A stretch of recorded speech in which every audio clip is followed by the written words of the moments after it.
Recording on की है, इसको यहाँ पे लेके गया हूँ और इसको मैंने ओपन किया है। लास्ट क्लास में हमने जो बात की थी वो बात की थी किसकी, हमने टोपोलॉजीज की बात की थी, हमने नेटवर्क की बात की थी। ठीक है, आज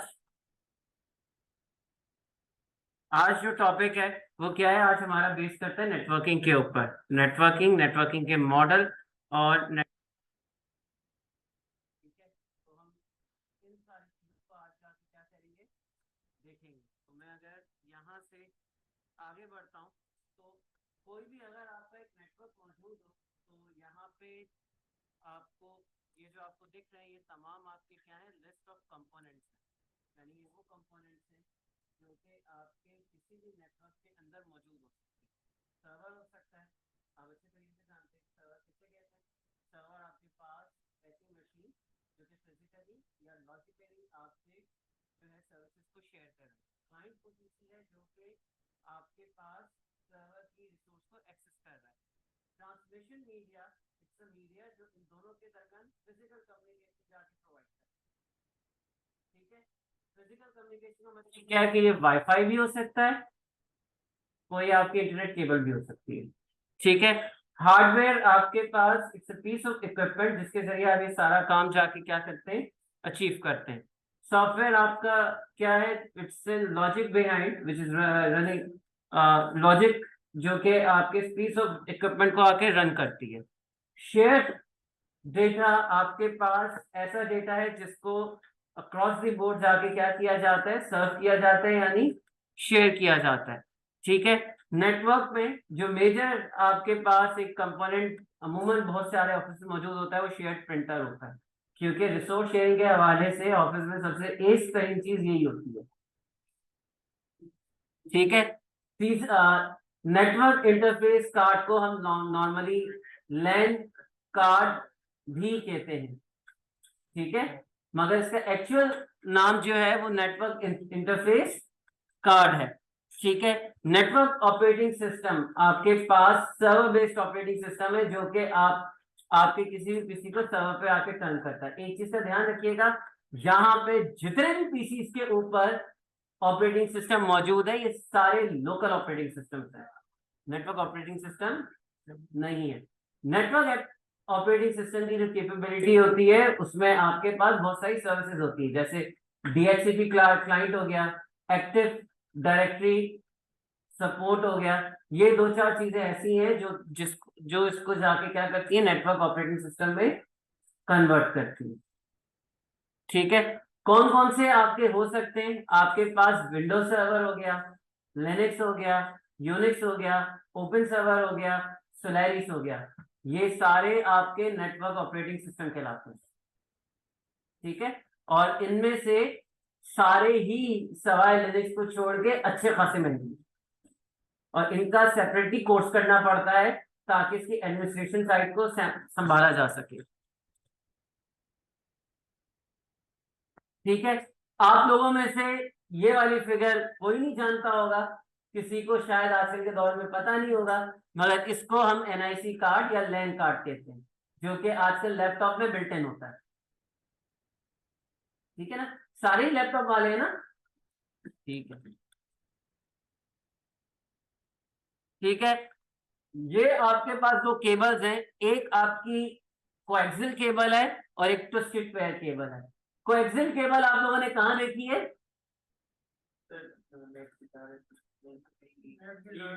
हाँ, तो जो आपके लैन वाले जो आपको प्रोवाइड करते हैं ना, ये कोएक्सियल केबल है। इसकी जो खास बात होती है कि ये शील्डेड है, यानी ये नॉइज जो आपके नेटवर्क में क्रिएट होती है आसपास या इलेक्ट्रोमैग्नेटिक पल्स क्रिएट होता है उससे ये हिस्सा इसको महफूज रखता है। ये आपके पास ट्विस्टेड पेयर दो किस्म की होती है, शील्डेड होती है और एक अनशील्डेड होती है। यहाँ पे एप्टेक में जितनी भी है ये अनशील्डेड ट्विस्टेड पेयर है, यानी अगर कोई नेटवर्क पे नॉइस क्रिएट होती है या एक्सटर्नल रिसोर्स पे कोई ईएमएफ पल्स क्रिएट होता है तो ये जान दे देंगे, या इनसे कनेक्टेड पीसी सारे क्या दे देंगे, जान दे देंगे, या नेटवर्क आपका डिस्टर्ब हो जाएगा।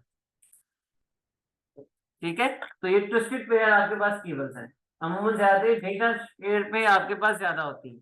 ठीक है, फाइबर ऑप्टिक आप जानते हो, जिसमें आपकी जितनी भी कम्युनिकेशन होती है वो इन फॉर्म ऑफ लाइट होती है, और ये थोड़ी सी फास्ट डेटा के लिए होती है, और ये थोड़ी सी महंगी भी होती है। ठीक है, ये जो आपको दिख रहा है, कहाँ पे देखा है आप लोगों ने इसको? घर पे। आपके पास दो किस्म के हब होते हैं, एक एक्टिव हब होता है और एक पैसिव हब होता है। ठीक है, जो पैसिव हब होता है वो विदाउट इलेक्ट्रिसिटी चलता है। ठीक है, उसमें आपके पास होता ये है कि अगर मैं जाके डेटा शेयर करा रहा हूं तो डेटा की जो बैंडविड्थ है वो शेयरिंग में हाफ हो जाती है। मगर एक्टिव हब में क्या होता है कि वो उसको बूस्ट मार देता है। ठीक है, मगर उसके साथ साथ नॉइज भी आपके पास क्या हो जाती है, एम्पलीफाइड हो जाती है। ठीक है, ये जो आपको दिख रहा है इसको हम स्विच कहते हैं। पैसिव हब नहीं देखा? काम बिल्कुल ऐसे ही करता है। यहाँ पे आपको 12 वॉट का डीसी अडाप्टर दिख रहा है, विदाउट डीसी अडाप्टर होगा, जस्ट वो एक नेटवर्किंग हब होगा, उसमें आप केबल्स लगाएंगे और सारा काम करेगा। ठीक है, हाँ, किसमें? हाँ बेटा, पैसिव हब में इलेक्ट्रिक पावर नहीं होती, तो उसमें नॉर्मली आपके पास बैंडविड्थ टूटती है। एक्टिव हब में बैंडविड्थ नहीं टूटती।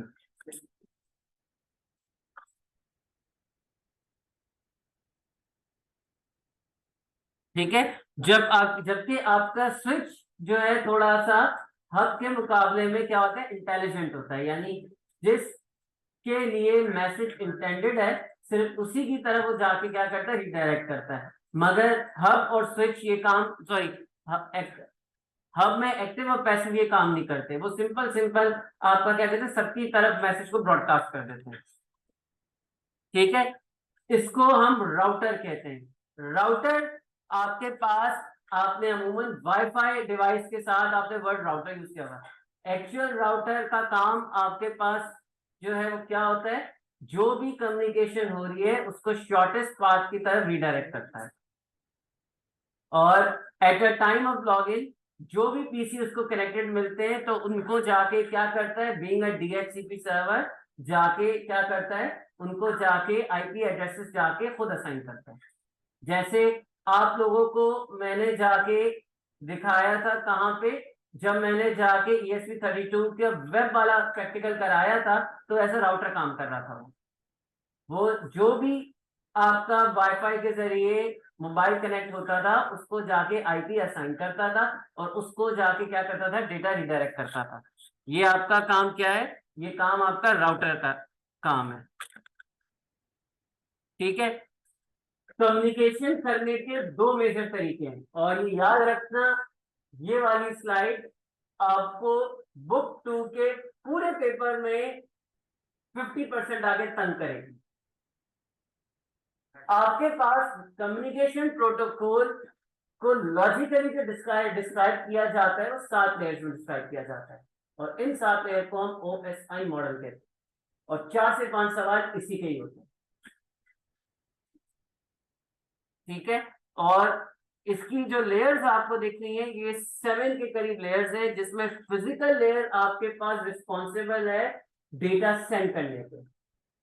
फिजिकल लेयर तक डेटा पहुंचते पहुंचते छोटे छोटे पैकेट्स में टूट चुका होता है, और फिजिकल लेयर उसको जाके क्या करती है, डेस्टिनेशन की तरफ ट्रांसपोर्ट करती है। आपके पास डेटा ग्रैब कहां से होता है, एप्लीकेशन लेयर से।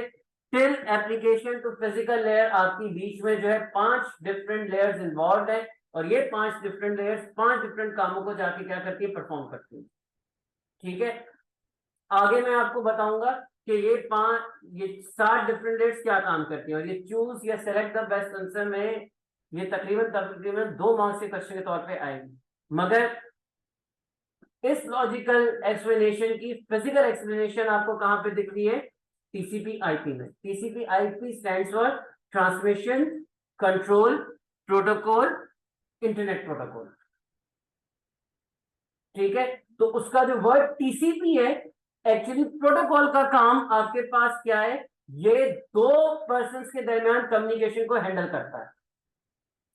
ठीक है, मतलब आपका इसमें क्या हुआ, मतलब इसमें ये हुआ कि आपने देखा होगा कि अगर दो मुल्कों के डिग्निटरीज आपस में मिलते हैं तो आपको पता है कि जरूरी नहीं है दोनों की लैंग्वेजेस सेम हो, तो उनके बीच में एक प्रोटोकॉल ऑफिसर बैठा होता है। तो क्या काम करता है, वो एक बंदे की सुनता है, उसको ट्रांसलेट करता है और दूसरे बंदे तक पहुंचाता है। इसको हम नॉर्मली क्या कहते हैं, इसको कहते हैं प्रोटोकॉल ऑफिसर। या वो सामने वाले की सुनेगा, उसको ट्रांसलेट करेगा, बताएगा। अमूमन आपने देखा होगा कि दो जब प्रेसिडेंट्स या प्राइम मिनिस्टर्स या दो डिग्निटरीज मिले हुए तो बीच में वो दो बंदे आपस में और दो बंदे बैठे हुए होते हैं। एक्चुअली इनका काम क्या होता है कि इन दोनों के दरमियान कम्युनिकेशन को आसान करना। ठीक है, तो बिल्कुल एज इट इज, दो कंप्यूटर्स के दरमियान अगर मुझे मैसेज शेयरिंग करनी है तो उसके लिए मुझे प्रोटोकॉल की जरूरत होगी। प्रोटोकॉल तय करेगा कि मेरे पास कम्युनिकेशन कैसे हो। समझ आई बात, फिक्स हुई। तो टीसीपी प्रोटोकॉल अब ओएसआई मॉडल के तहत कितने लेयर्स में, 4 लेयर्स में। ये याद रखना कि अगर मैं एप्लीकेशन की बात करूं तो सवाल ये पूछेगा कि जी एप्लीकेशन लेयर ओएसआई मॉडल में कितनी लेयर्स पर प्रेजेंट करती है। ठीक है, एप्लीकेशन, प्रेजेंटेशन और सेशन। इसी तरीके से होस्ट टू नेटवर्क, यानी मुझे जाके डेटा को जाके अपने सिस्टम से बाहर फेंकना है और कहीं, और उस बाहर फेंके हुए डेटा को मैंने एक्सेप्ट करना है, तो वो क्या करेगा, होस्ट टू नेटवर्क की लेयर हैंडल करेगी। तो डेटा लिंक और फिजिकल लेयर को जाके क्या करेगी, शो करेगी। अब ये लेयर्स का काम है। ठीक है, टाइम क्या हुआ है, 40, 30। तो नमाज देख लें, फिर बाद में इसको यहाँ से समझाता हूँ। हाँ, चल क्यों नहीं रहा है, रिज्यूम रिकॉर्डिंग। अब ये आपके पास जो 7 के करीब लेयर्स हैं वो क्या काम करती हैं, मैं इनको जाके क्या कर रहा हूँ, एक्सप्लेन कर रहा हूँ। सबसे पहले फिजिकल लेयर। फिजिकल लेयर का मतलब आपके पास क्या है कि वो जो आपकी नेटवर्क केबल है जो एक पीसी से दूसरे पीसी पे जाके क्या है, कनेक्टेड है। तो क्या काम करती है, ये आपके पास फिजिकल कनेक्शन को जाके बिल्ड करती है। यानी जो कुछ उस कमांड कम्युनिकेशन के पीछे हो रहा है वो ऊपर कहां पे हो रहा है, पीछे की 7 लेयर्स में हो रहा है। वो तो महज क्या काम कर रही है, ये फिजिकल लेयर डेटा लेके जा रही है। उसके बाद आपके पास जो आता है वो क्या आता है, आपके पास डेटा लिंक लेयर आती है। डेटा लिंक लेयर क्या काम करती है, इसको इस तरीके से समझ लें कि ये आपके पास ब्रिज के तौर पे काम करती है। किसके दरमियान, नेटवर्क लेयर और फिजिकल लेयर के पास। नेटवर्क लेयर बताती है कि किस एड्रेस में डेटा लेके जाना है, तो डेटा लिंक लेयर उससे वो डेटा उठा के कहां पे ट्रांसपोर्ट करती है, फिजिकल लेयर पे ट्रांसपोर्ट करती है। इसी वजह से टीसीपी आईपी के प्रोटोकॉल में ये इन दोनों लेयर्स को जाके क्या किया हुआ था, मर्ज किया हुआ था। समझ आई। उसके बाद आपके पास जो आती है वो कौन सी आती है, ट्रांसपोर्ट लेयर आती है। ठीक है, तो ट्रांसपोर्ट लेयर आपके पास क्या करती है, कनेक्शन को बिल्ड करती है। यानी मुझे एक पीसी से दूसरे पीसी पे लेके जाना है तो एक्चुअल आपके पास जो कनेक्शन बिल्ट होता है, यानी कनेक्शन असाइन होता है, यानी इसने कनेक्शन को जाके असाइन किया, अब इसने जाके कनेक्शन को ओपन किया या क्लोज किया। कनेक्शन असाइन होने से पहले आपके पास क्या काम होता है, उस कनेक्शन का सेशन बिल्ट होता है। यानी कब तक मैं ये कम्युनिकेशन करूंगा, जहां कम्युनिकेशन खत्म हो जाएगी सेशन मेरा क्या हो जाएगा, खत्म हो जाएगा। यानी उस एक सेशन की हद तक वो कनेक्शन को आके ये क्या करेगी, मैनेज करेगी। ये याद रखना कि ये और आपके पास, सॉरी, आपके पास ट्रांसपोर्ट लेयर और डेटा लिंक लेयर दोनों ऑलमोस्ट एक ही तरह का काम कर रही है, मगर इसका काम आपके पास क्या है कि सेशन जब बिल्ट हुआ या कनेक्शन जब क्रिएट हुआ तो इसने जाके इसको किसकी तरफ ले गया, नेटवर्क की तरफ, कि जी वहां से डेटा को धकेल दिया। ठीक है, और इसने इसे डेटा पकड़ के किधर भेज दिया, फिजिकल लेयर में। और अगर सेशन मेरा यहाँ पे क्रिएट हो रहा है तो किस बेस पे क्रिएट हो रहा है, कि जो भी मेरे पास यहाँ पे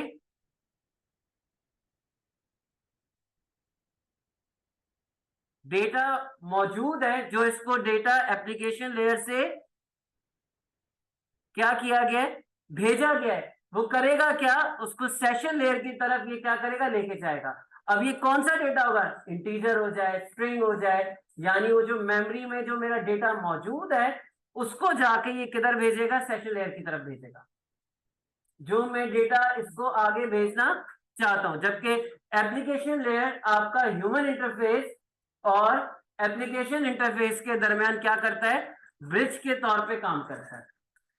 मैंने डेटा डाला, उसने डेटा को कन्वर्ट किया, कन्वर्ट करके कहां पे भेज दिया, सेकंड लेयर पे भेज दिया। तो ये आपके पास क्या है, वैसा ही मॉडल, या आपके पास चूज द बेस्ट आंसर के तौर पे भी है, आपके पास आ सकता है, या तीन तीन उसने जाके या चार उसने जाके एक्सप्रेशन दी होगी, आपको करेक्ट आके सेलेक्ट करनी होगी। ठीक है, तो मुझे फिजिकल लेयर से, बल्कि डेटा लिंक लेयर से दूसरी डेटा लिंक लेयर तक डेटा लेके जाने के लिए हम क्या यूज कर रहे होते हैं, हम प्रोटोकॉल को यूज कर रहे होते हैं। अब प्रोटोकॉल के बारे में मैंने शुरू में ही बताया कि ये क्या करता है, ये ट्रांसलेट करके देता है कि डेटा मैंने भेजना कैसे। अच्छा, ये याद रखना कि आपके पास दो किस्म की कम्युनिकेशन के प्रोटोकॉल है जो आपके यूज होते हैं। एक आपका यूडीपी होता है और एक आपका टीसीपी होता है। ठीक है, यूडीपी अपने पास नोट कर लो, इसको हम कहते हैं यूनिवर्सल डेटाग्राम पैकेट्स। तो टीसीपी आपका ट्रांसमिशन कंट्रोल प्रोटोकॉल। इन दोनों के दरमियान एक फर्क है, मगर दोनों का काम करने का तरीकाकार सेम है। टीसीपी आपका कनेक्शन ओरिएंटेड प्रोटोकॉल है और यूडीपी आपका connection less protocol, stateless protocol है। एक आपका स्टेटफुल प्रोटोकॉल है, एक आपका स्टेटलेस प्रोटोकॉल है। स्टेटफुल प्रोटोकॉल का मतलब क्या है कि उसको आप इस तरीके से समझिए कि मैं अगर किसी एक मखसूस शख्स से कम्युनिकेशन कर रहा हूं, तो मैंने अगर उसको कोई मैसेज दिया तो मुझे जाके एक्नॉलेजमेंट मिलेगी कि हाँ जी मैसेज मुझे रिसीव हो गया। तो इसका मतलब क्या है कि ये स्टेटफुल प्रोटोकॉल यूज हुआ है। जैसे मैं बोलूँ मेरी बात आपको समझ आ रही है, आप आगे से जवाब दोगे हाँ जी मुझे आपका मैसेज हमें मिल चुका है, आपकी बात हमने पिक कर ली। तो ये आपके पास कौन सी प्रोटोकॉल हुआ, ये किसी भी प्रोटोकॉल। ठीक है, जबकि यूडीपी में ऐसा नहीं होता, यूडीपी में जस्ट मैसेज डिलीवर होता है, उसकी रिपोर्ट नहीं होती। समझ आई। अमूमन आपके पास जहां पे लाइव स्ट्रीमिंग होती है वहां पे यूडीपी को यूज किया जाता है, वरना एक एक स्क्रीन के ऊपर अगर मुझे डेटा का ट्रांसफर रिटर्न होना स्टार्ट हो गया तो मेरा सर्वर बैठ जाएगा। ठीक है, तो ये आपके पास वाज़े तौर पे फर्क है कि आप कम्युनिकेशन के लिए कौन सा प्रोटोकॉल यूज करेंगे। ठीक है, तो करंटली इस वक्त मार्केट में दो वर्जन प्रोटोकॉल के, एक IPv4 है और एक IPv6 है। तो अगर मैं बात करूं IPv4 की, तो आपके पास कितने क्लाइंट्स ये होस्ट कर सकता है, क्योंकि टोटल IPv4 की लिमिट होती है 32 बिट। 32 बिट का मतलब आपके पास क्या है कि ये एक हिस्सा 4 बाइट्स के बराबर है। सॉरी, आई थिंक 2 बाइट के बराबर है। तो आपके पास, सॉरी, 4 बाइट के बराबर ये एक हिस्सा है। 4 4 16, 16 16 32। ठीक है, तो मैं अगर 2⁻32 करूं तो मैं इसके तहत एक वक्त में कितने पीसीस कनेक्ट कर सकता हूं, डू द मैथ्स।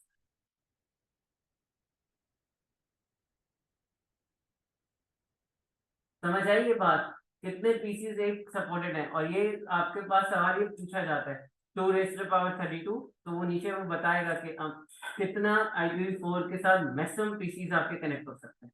इसका मतलब क्या है कि मैं 0000 लिखूं और चारों खानों पे मैं IPv जाके सेट करूं। एक आपके पास अराउंड कितना सपोर्ट करता है, एक आपके पास 254 कनेक्शन को सपोर्ट करता है। मगर मैं अगर 254 की बात करूं, फिर मैं 254 की बात करूं, फिर मैं 254 की बात करूं, तो अंदाजन ये आपका इतना बनता ठीक है। जबकि ऑन द अदर हैंड आपके पास जो IPv6 है, तो ये आपके पास हेक्साडेसिमल रिप्रेजेंटेशन में मौजूद होता है। अमूमन ये बहुत बड़े नेटवर्क्स के लिए क्या किया जा रहा होता है, ये यूज किया जा रहा होता है। ठीक है। अच्छा, रही बात आपके सामने